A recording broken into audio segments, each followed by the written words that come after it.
Hello everybody, I'm very happy to be back. It was a very nice experience last year where we talked about catch and release. Different topic today, it's about big fish. Okay, so how can we, and is it useful to conserve big fish?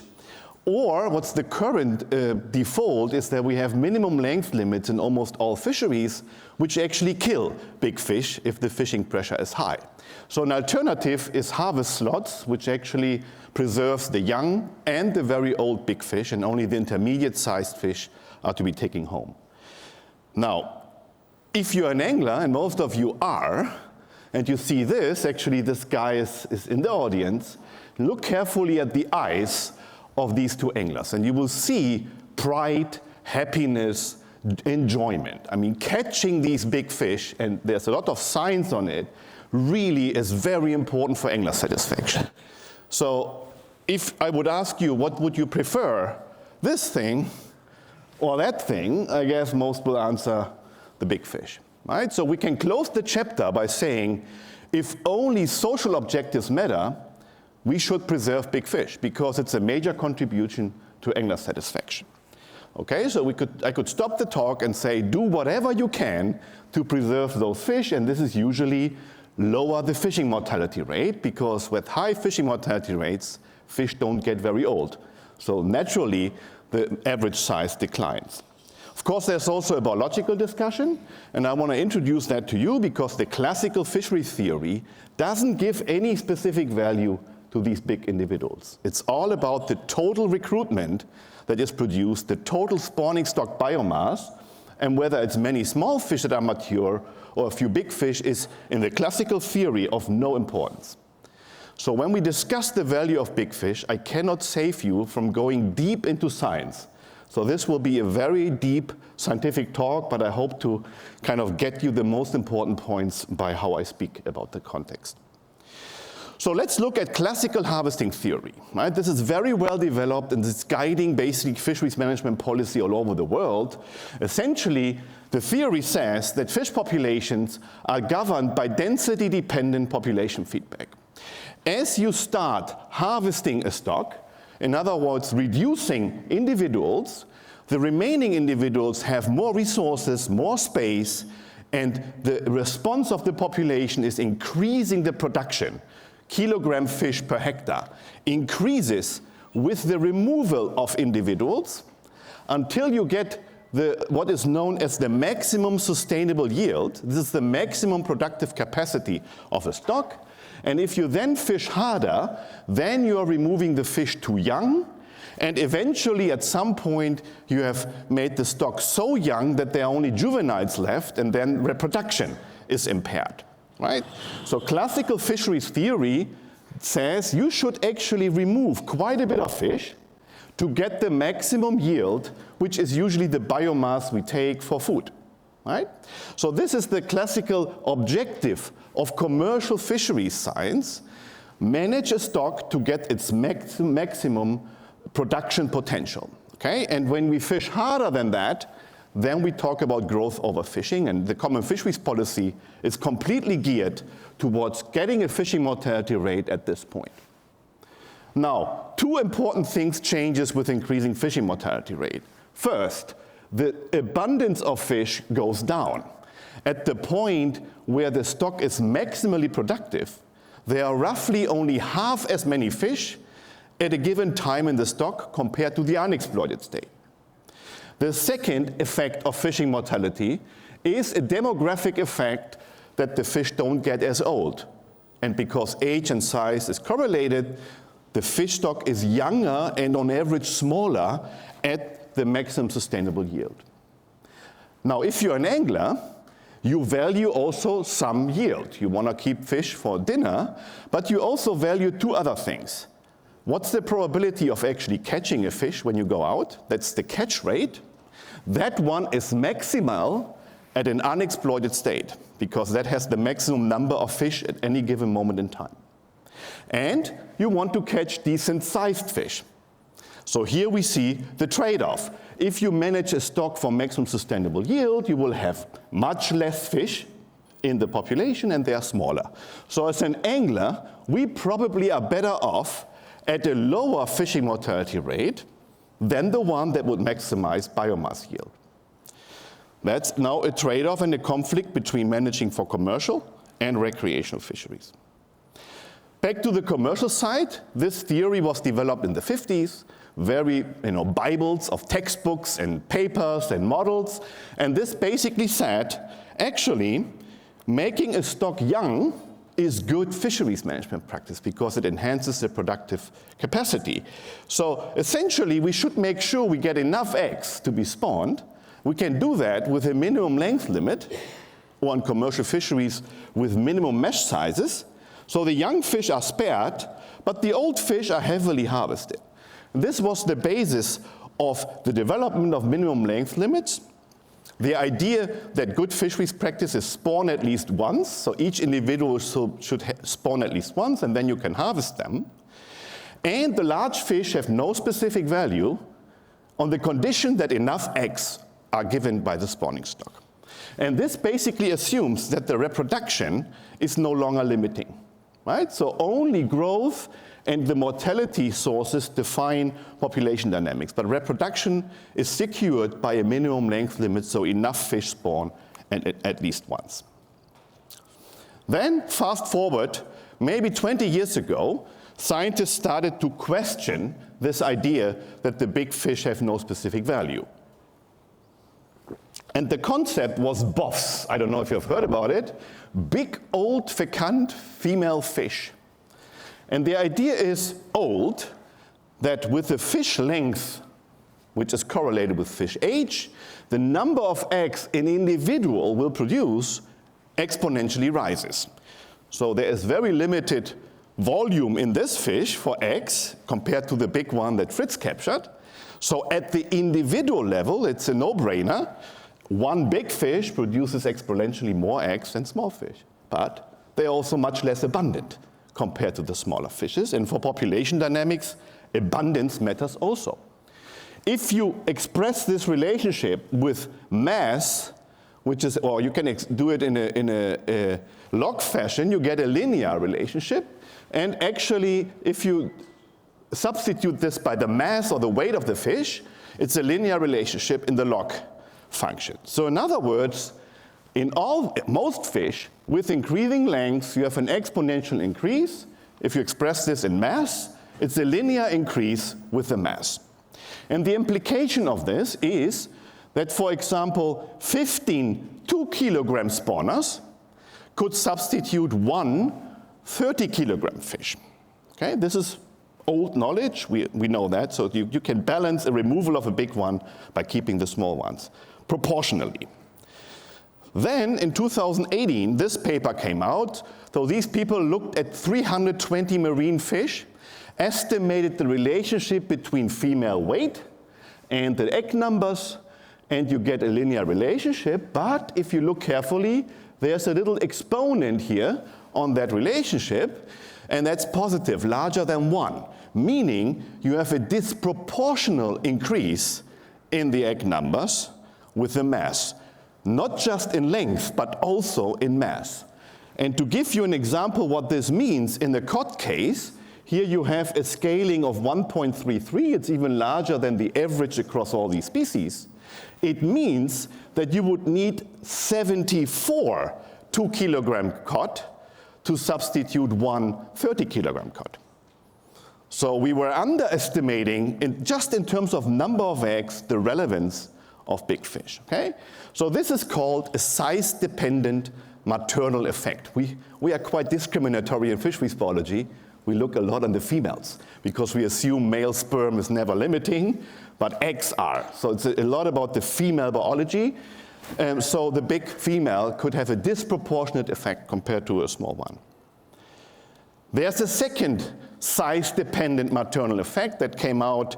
First paper on this is 2004. This is another one from 2010, where investigators, in this case in walleye, American pike perch, so to speak, they did an experiment with differently aged and sized females up to the age of 20, so really old female, and they took eggs, the same number of eggs, put them into replicated ponds, and then investigated how many larval fish emerge from the same number of eggs released per age class. And you see not only the larval fish, but also the H1 fish, you have a 2.2-fold higher individual contribution by one very old fish compared to one small fish. And by the way, this is controlling for the fecundity differences, right? The same number of eggs were released. So what this shows is that there can be an egg quality benefit of larger sized fish as well. So not just the numbers, but also the quality. This is the background to then ask, okay, if we put these individual level perspectives, one small versus one big fish, together in a population dynamics, many fish, like the whole population, would there be a benefit of actually conserving also the big ones? So that's the idea of the harvest slot. You only harvest intermediately sized fish. And of course, when you want to estimate the performance of one regulation, you compare it to the standard, which is the minimum length limit. And this is work that we do, or did. And the first step what we did is actually population dynamics modeling, right? Because the benefit of modeling is that we can really describe the entire fish population dynamics, growth, mortality, recruitment, assume different egg qualities to check what happens if there would be a huge quality increase, for example, right? So the benefit of a model is that we can explore all different aspects that are very hard to do in an experiment. And we did this work with colleagues in Canada, really established people like Carl Walters, one of the biggest fisheries scientists we have. So what we did basically is describe the population dynamics of a typical fish, using the best available knowledge what drives it, and then asked a different question. We said, okay, let's assume you have population dynamics. Which size limit would optimize different objectives a manager can have? Right? A manager can, like a commercial manager, would say, I want to maximize the kilogram fish per hectare. If you're a recreational manager, you might be more interested in how many individual fish are available to distribute among anglers. Not the biomass, but the numbers yield. Or you can ask, not the harvest rate, but what's the probability of catching a fish on a given day, the catch rate. If that's the goal, which size limit would optimize this? And or some people are really trophy fish oriented, which regulation would optimize that?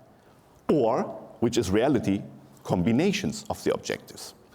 Right? So we asked the question, which size limit is optimal, given different assumptions about what drives population ecology.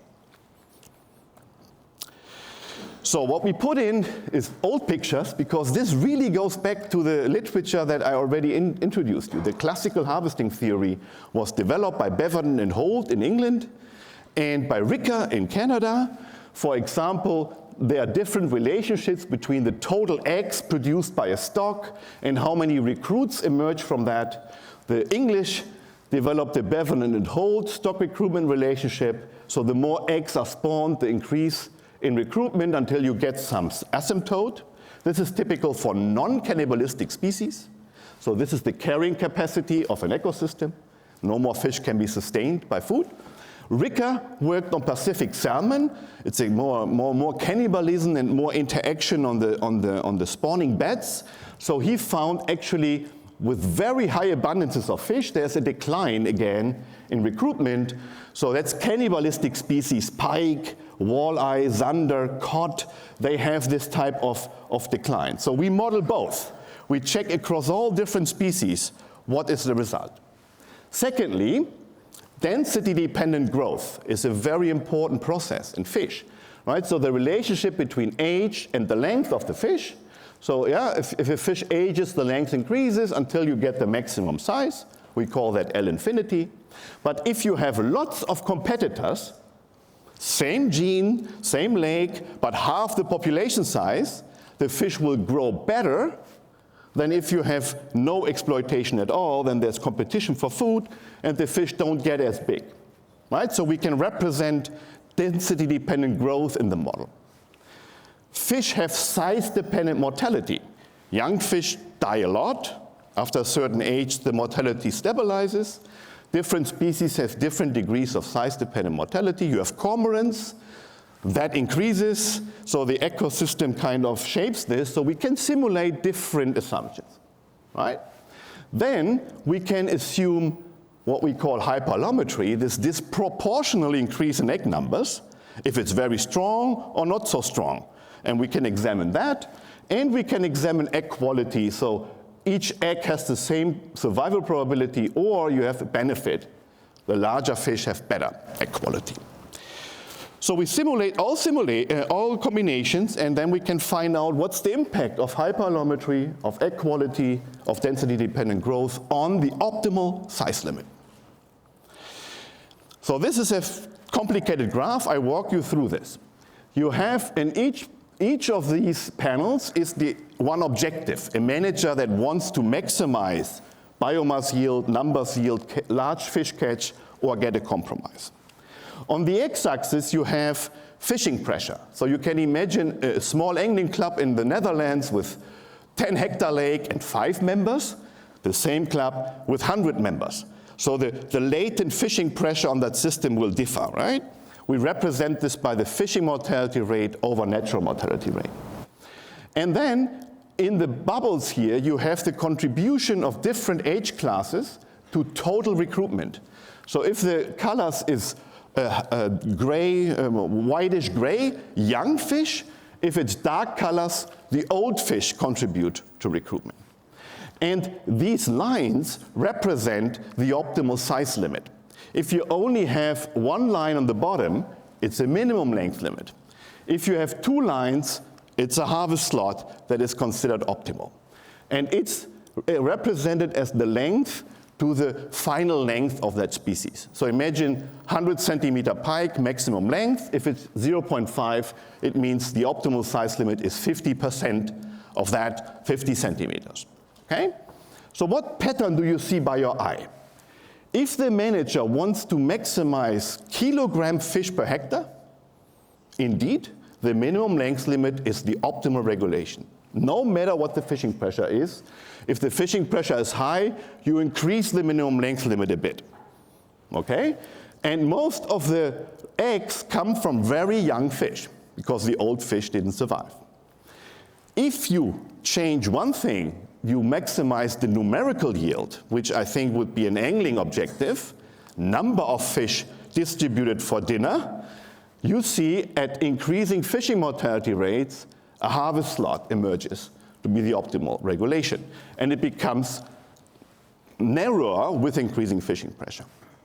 If you want to maximize the number of trophy fish in the catch, not harvest, you don't want to fish it very hard. So you have a harvest slot being optimal already at very low fishing mortality rates.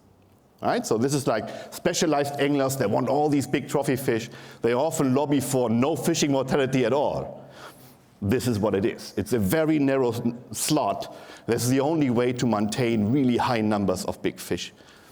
And finally, and this is the most important message, if a manager would want a compromise, biomass yield and one additional objective, catch rate maximization, numerical yield, catch of big fish, almost across the entire space, a harvest slot is the optimal size limit. We tested this for assumptions of hyperallometry. It's very stable. This result always comes out. We tested it for different assumptions of egg quality. The result is very stable. Those biological details do not matter much. Almost always a harvest slot is the best regulation. I want to show you one very exciting finding because this really rewrites classical harvesting theory. Compare the biomass yield. Here we had a minimum length limit, right? This is what the classical literature was saying. But if we have something like a tuna with a very high exponent on the mass-fecundity relationship, for this type of life history, we also get a harvest slot to be optimal. Nobody in the literature had ever identified this case. So even for biomass yield, if the reproductive biology is that large fish disproportionately contribute, then a harvest slot outperforms the minimum length limit.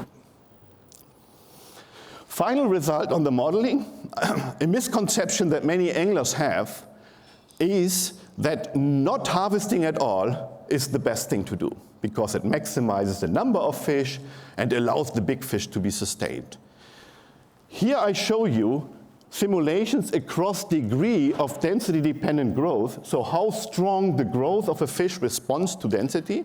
Perch, for example, responds very strongly. If there are many competitors, the fish stays small, right? So this is the degree, and the degree of size-dependent mortality, and we simulate for two types of fish with different stock recruitment rates, what would be the optimal regulation for maximizing catch rate and the catch of big fish.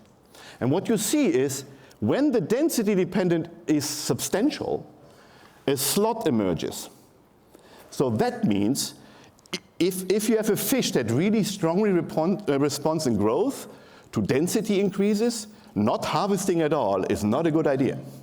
The fish stay small because they have food limitation. So a little bit of removal through a narrow slot would maximize size, growth, trophy catch, and catch rate. Right? So it now depends a bit on the species. And it's independent of if you have non-predatory fish or predatory fish. It's a very consistent result. Theory is one thing. I mean, this is what we like to do. We first of all want to understand population dynamics well in the computer. And of course, you want to then examine experiments in the wild or in the laboratory with real fish, whether we can recover those patterns. So I will share with you at the end a couple of studies that have done this. The first is from Finland. So colleagues of mine in Finland, they did lake experiment with pike. They actually had 4 lakes, which they harvested experimentally with a minimum length limit regulation and 2 other lakes with a harvest slot regulation. And they monitored over time, in this case, how the size structure developed over time. So on the left, you have in red are the vulnerable size ranges. These are boreal lakes, so the pike don't get really, really big. So they have a minimum length limit here around 40, so they harvest these size classes. In this lake, they harvest the intermediate size classes. And you see the development over time in the size structure. The question I want to ask, does a harvest slot really change the size structure or not? And you see here very clearly that in the minimum length limit lake, the big fish are completely gone over time. And this is a repeated finding in many, many studies. If harvesting pressure is high and you only have a minimum length, the fish shrink. Unlike in the harvest slot, where of course the abundance of these big fish goes down a bit because there's some harvest intermediate, so not every fish goes through, but overall these larger fish are maintained in the stock. So if the goal is to really conserve big fish, harvest slot outperforms the minimum length also in real systems. But it has to be well designed in how wide it is. So here's a counterexample from walleye fisheries in St. Lawrence River in Canada. Here you have a 10-year post-implementation observation. They had implemented this harvest slot on a walleye fishery, and you see that the size distributions are equivalent before and after. So in this particular case, the harvest slot implementation and then waiting for 10 years didn't do anything to the size structure. It also, by the way, didn't do anything to the abundance, so catch rates didn't change. Now, I would like to see whether this slot width is actually properly designed. And it was a 381 to 545 millimeter slot. Here you have the age-length relationship, basically the growth rate of the walleye. They get to around 700 millimeters, 70 centimeters. And if these guys would have read our paper, one of them, we actually recommend 60% of the maximum length to be the upper limit. And this would have been 420 millimeters. They chose 545, which means it works like a minimum length limit. It doesn't change it because it's too wide for the fish to go through and actually be protected. So I would have predicted from a model the one they chose would not work. So they actually need a narrower one. And the more harvest or the more effort you have, the narrower it has to be of an effect. Right? So it's not bluntly harvest slot is better. It depends on the width. Second question, do spawning stocks that are composed also of old fish or just young fish, do they produce more offspring? This is data from Lake Erie, also on walleye, which have a spawning stock which was very young, so mainly young spawners, and there was in green situations in the same lake where there was less fishing pressure and the spawning stock also had large fish. And the relationship, stock recruitment between total egg production of the spawning stock, all eggs together, and how many 3-year-old walleye emerged from that. And what you see is variability. I mean, this is, the recruitment process is not just spawning stock. It's the right environment, the right weather, it's the discharge, and so on. There is naturally lots of variability. Some good years, some bad years. But on average, the total number, H3 walleye emerging from the same number of eggs was close to 4 times higher in a spawning stock that also had old fish. So the composition of the spawning stock indeed really matters for, in this case, productivity of the stock. A final example is, I didn't touch a lot about, but it's expectation that if you have a very young spawning stock, that you destabilize between years population dynamics. So the typical pattern of removing big fish is that most of the eggs come from young fish. This is data from trout fishery in Spain. And the question is whether this so-called juvenescence, we make the stock young, destabilizes population dynamics. And that's shown here in quite very important papers in leading journals that show each of the dots is one stock of fish, different maturation age, like young maturing fish, late maturing fish, and you have here an index of between year fluctuations in stock size. And you see that systematically they're heavily affected by removal of the big fish. And this is a study across many, many different stocks, mainly marine fish, really well monitored, and we see this pattern always and always again. You might get, with a minimum length limit, a very productive stock, but it also fluctuates more between years. And as a manager, you want stability, and as an angler, you want stability as well. Final example, we go to a very strongly fished fish, guppies. You know, these little guppies, live-bearing fish, have nothing to do with a real fishery, but they have a very nice feature. They are strong cannibals. It's like a little pike. Yeah, it's the big fish actually cannibalizing a lot on the offspring, and it allows you to do very nice experiments with lots of tanks, replication, many generations, and this is what we did together with colleagues in England, actually. We exposed guppy populations to no fishing, to minimum length, and to harvest slot. And what you see here is a replication of what the model predicts. So over time, of course, if you don't take any fish, you don't have any fish in your dinner, sure, this is 0. The minimum length populations produced very high initial yield, which dropped very quickly, and the harvest slots had an intermediate yield that was more stable, and this is very important, despite conserving more fish, we get the same yield. So there is no cost to actually conserving some of the big fish. But there are huge conservation benefits, because if you look at the stock biomass, it's substantially larger in the harvest slot treatments compared to the minimum length treatments. And you have lots of big fish.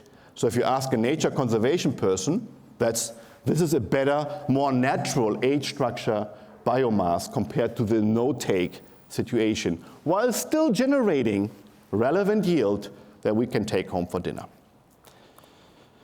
So to sum this up, minimum length were the harvest slots. It depends on objectives. If you have the objective of biomass yield, and this is the only thing you care about, you're a commercial fisher manager, minimum length limit is just fine. It's often the better tool. If you have a different yield objective, the numbers of fish removed that are decent sized, then a harvest slot outperforms the minimum length. And if you have a compromise, which we usually have, every system has multiple objectives, catch rate, trophy catch, conservation, always the harvest slot, according to our work, properly defined, outperforms the minimum length. If you are just a conservation person, you want to avoid fish stock collapse. Minimum length and harvest slots perform equally well, you can choose. If you want to have a more natural age structure, clearly the harvest slot is better. If you want increased stability, the harvest slot is better. And if you want higher standing biomass, also the harvest slot outperforms. So to sum this up, I coined this: the presence of large fish is a good indicator of good recreational fisheries management because it has ecological benefits, it has recreational fishing quality benefits, it's a good compromise among multiple objectives, and it's relatively easy to implement. I mean, these size limits are not rocket stuff. You know, everybody can measure fish. It's not very complicated. However, there are issues. I'm not saying this is the blueprint for every fishery at all. I'm saying the choice depends on your objectives, and it depends on the local fishing mortality rate. You can do it wrong, as in the walleye case in St. Lawrence. It will not work in situations where the reason for the stock decline is not fishing.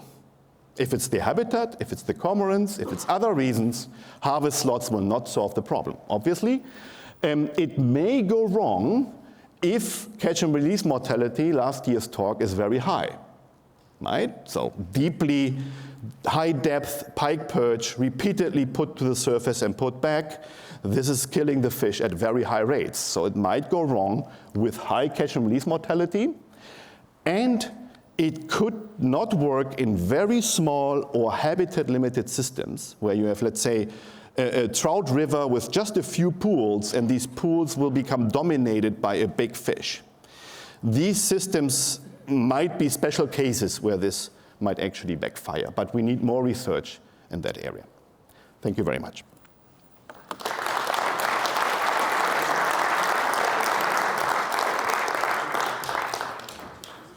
Well, thank you very much for that absolutely insightful explanation about the different elements about fisheries, about the size of fish, and also the optimum size in terms of whether or not it's big fish, small fish, and how to manage those. I think that's really fascinating and very important for all anglers that are out there and fisheries management system. If people have got questions, there's a question at the back there. Yeah, thanks, Robert. Very nice presentation. From a management perspective, what effort does it take to identify the right slot? Not much. So it's a little bit knowing your local base fishing pressure and knowing the maximum size of the fish. So you probably would need a growth model. If you don't have that for that species, you can guess it from fish base. And with that, we can give you a first good estimation what would be the slot. But of course, nature is complex. A model is not the full representation of reality, so I strongly suggest to do adaptive monitoring and adapt over time to that. But first guess is growth rate, maximum size, and a bit of how much fishing goes on. More questions? I'm on carp farmer now, overseas. How much investigation has been done with the bigger fish, the actual egg quality? Yeah. How about egg viability? Because the fish we breed from the farm, we notice with carp in particular, once you get above 10, 12 years old, Right. the actual viability of the older fish goes down. So yes, that's all successfully, but the actual fertilisation and hatch rate reduces significantly. So again, I'm a commercial bass fisherman as well, so I sort of see it countering in terms of, is there much work being done on that side in terms of big fish and how viable the eggs are when they release? Yes. That topic comes up repeatedly, and the issue is your insight is correct in an aquaculture setting. Right? And the issue really is fundamental. I mean, we are talking about fish reproductive biology and the fitness of individual fish. That is tuned to the environment in which you are evolving. An aquaculture environment is absolutely the opposite of wild conditions, right? So in aquaculture environment, you have very high survival rates of every egg. You control parasites, you control things. The fish are kept as a spawning stock in ponds. And indeed, young and intermediate fishes have a fitness benefit under such situations. So I would be extremely careful to take aquaculture insights and artificial breeding in Zuga glasses or some to carry over to conditions in the wild. Right? So that first statement.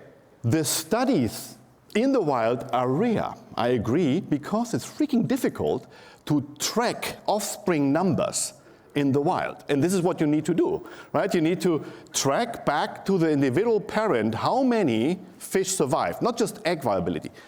The egg viability might be 60%. If they have 20 times so many eggs, it's easily compensated. So how many fish really make it to the next generation? I've put together here a few of those studies that exist, and it's a repeating pattern. When people do the effort to genotype offsprings back to the parents, it's always the case that you have either an increase or an asymptotic plateauing in the offspring production with length, unless they get this Methusalem, the last year of life, everybody decays. Right? Also, there will be aging in fish. So it's very common finding that the per capita production of offspring is increasing with length until you get really old. But those fish are actually irrelevant for reproduction. Very few individuals reach that age. Then I want to end with a big statement. If you look at wild fish biology, if big fish and old fish wouldn't matter, nature and selection would erase that. There wouldn't be longevity in fish. They would all be 2-3 years old and then decay, right? Which we see in mammal biology a lot, but fish is not a mammal, right? Completely different biology, external fertilization. What does external fertilization mean? There's very little parental care except in bass and pike perch, but usually the fish just dump the eggs out there and hope that something survives. And usually nothing survives. 1, 2, 3 fish become adult. So evolution has resulted in selection that selects for multiple spawning events. To pass on your genes, you need multiple chances, and becoming old and not senesce that fast.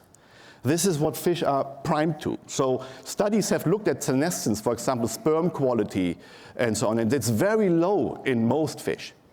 It's very low. It's completely different to mammals. So I'm always saying, don't carry over aquaculture work and don't carry over the chicken or the I don't know, rabbit biology, where like 5-year-old rabbits can't do it anymore. Fish can. Fish can. They can spawn well. I think that's fascinating, hearing the in-depth scientific approach and what you've gone through there. I think everybody's found that really fascinating. I think there's a couple of things that we've been asked and have been observed about the spawning periods of fish. Because if you look at, for instance, something that I'm familiar with, sea bass, for instance. Right. Certainly around where we are, the spawning period, they're actually starting to spawn now. But the closed fisheries period isn't until later on next year. It's like 2 months away. Right, so 2 things I want to say there. I focus the discussion now a lot about size-dependent effects on egg numbers and quality, and I completely neglected all of this. So there are size effects on spawning timing. Not all sized fish come at the same time. Spawning locations. Big fish can be leaders in migration. They can be reservoir of knowledge. There was a recent paper on Atlantic herring. Removal of the big old fish kind of changed the migration patterns, so they actually didn't know where to go, and so on. So there are many other aspects which we know very little on, and which will also lead to size benefits. And of course then spawning timing and the protection, spawning protection becomes important, right? Does this cover the entire range of spawning times of differently sized individuals, right? And if it's wrongly designed, you might actually selectively remove the early comers or the late comers that don't get a chance. And that's a frontier of research. I mean, people don't pay that much attention to it, but yeah, I think we need to understand better the variation in spawning, in run timing and when they come to the spawning grounds to make those decisions Yeah, well. absolutely. Because I think when you look at that, the spawning time, if it's now and starting to come to the period now for sea bass in the Solent, for instance, and yet the closed season isn't until February, March, Right. then for the next 2 to 3 months, or just over 2 months, there are spawning fish that are actually being taken. Right. Right. And I mean, on that thing, sorry, I mean, must make it a little bit complex. There's also this naive intuition, right? That just protecting everything will safeguard recruitment. But not necessarily, right? If the local fishing pressure is moderate, it really doesn't matter when that fish is removed. In spring and during spring, it doesn't matter. So the total, the fishing mortality rate, the number of fish removed overall, is what matters. So just having a protected season does not guarantee sustainability if you have lots of fishing pressure before. So we really have to think about protected seasons in the context of other regulations and the fishing pressure. So it's one tool with others that together sustain a fishery. Well, that word together has been used again. Together we are stronger, together we have more knowledge, and together we are actually getting a team and group of information that will make what we're collectively doing very important as we move forward. So thank you ever so much. Thank you. Thank you.